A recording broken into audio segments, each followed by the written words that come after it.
कोल्हापूर जिल्ह्यातील शाहूवाडी तालुक्यातील म्हाळसवडे गावामध्ये असलेले गायरान जमिनीमधील जवळपास 800 ते 900 झाडे तोडली असल्याचं समोर आलंय।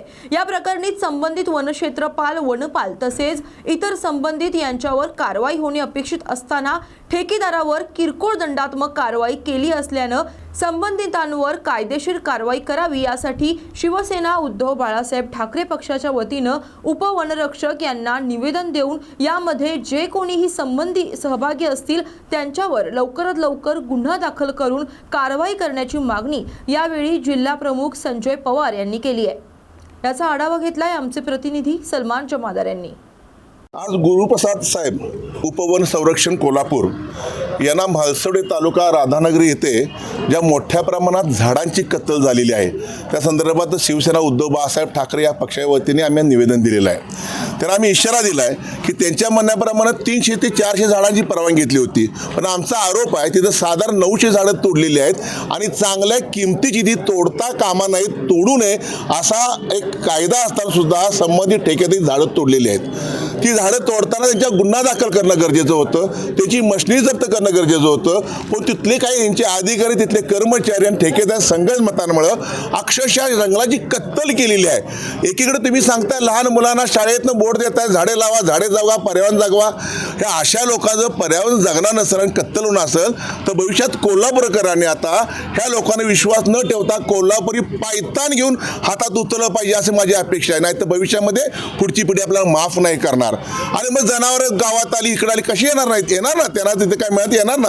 ह्याला मूळ फक्त भ्रष्टाचार आहे।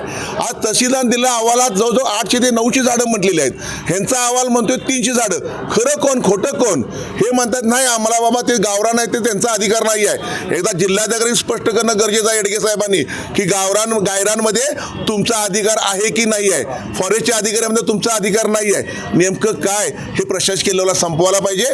गणेश नाईक वनमंत्री आहेत, त्यांचे वरिष्ठ अधिकारी आहेत, शिवसेनेने यांना सांगितलेलं आहे कोणत्याही कारवाई केली आज त्यांनी आम्हाला आश्वासन दिलेलं आहे ती कारवाई करणार आहेत म्हणून गुन्हा नोंद करा अशी आमची मागणी आहे। त्याची मशिनरी जप्त करा, तिथं कोणत्याही ठेकेदाराची नुसते 11 लाख 11.5 लाख रुपये दंड केला समाधान नाही आहेत। लहान मुलासारखी झाडं वाढवायची आणि कुणी तर कत्तल करून पैसे मिळवायचे, तुम्हाला त्यातले काही लोकांना पैसे द्यायचे, हे कोल्हापुरात चालू देणार नाही आम्ही कुठल्या परिस्थितीमध्ये।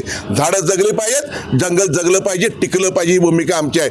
तुम्ही इथं आलेला जंगल टिकवायला आलात, जंगल पेटवायला किंवा जंगल संपवायला इथं आलेलं नाही आहेत असा आम्ही आरोप त्यांच्यावर केलेला आहे। त्यांनी मान्य केलंय की कुठल्या मी स्वतः त्यात चौकशी करतो आणि जे दोषी आहेत त्यांच्या गुन्हा नोंद करतो आणि आमचे जर काही अधिकारी असतील तर त्या दोषी आढळतात त्यांना निलंबित करतो असं आम्हाला त्यांनी आश्वासन दिलं आहे। त्याची वाट पाहतोय आम्ही। भविष्यात ह्यांच्या विरोधात आम्ही रस्त्यावर उतरल्याशिवाय गप्प बसणार नाही आहोत। कोट्यावधी रुपयाच्या मालमत्ता असणारी लाकडं चोरीला गेले तर दरोडा घातला गेला आहे। विभागाचे अधिकारी दोषी असल्याशिवाय हे होऊच शकत नाही। कोणी पण जर जंगलात एक साधा सर्वसामान्य आपल्या जर लोक जर गायरानातली आपली गोरगरीब गेली काटक्यात गोळा करायला जळाला तर त्यांच्यावर तुम्ही गुन्हा दाखल करताय आणि एवढी मोठी कत्तल होऊन तुम्ही म्हणताय तुमचा संबंध नाही म्हणून।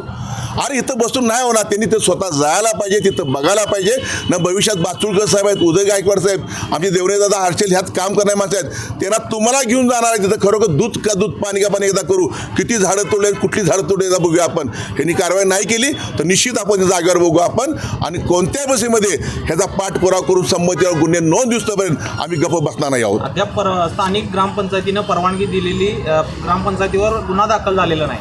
आज त्यांनी आश्वासन दिलेलं आहे गुन्हा नोंद करतो म्हणून त्यांनी आश्वासन दिलेलं आहे। जे दोषी आहेत त्यांच्या गुन्हा नोंद करतो, परंतु वाईट वाटतंय आम्ही आल्यानंतर तुम्ही गुन्हा नोंद करण्याच्या ऐवजी स्वतः तुम्ही गुन्हा नोंद केला तर त्यात सक्षमता तुमची दिसली असती असं मला वाटतंय।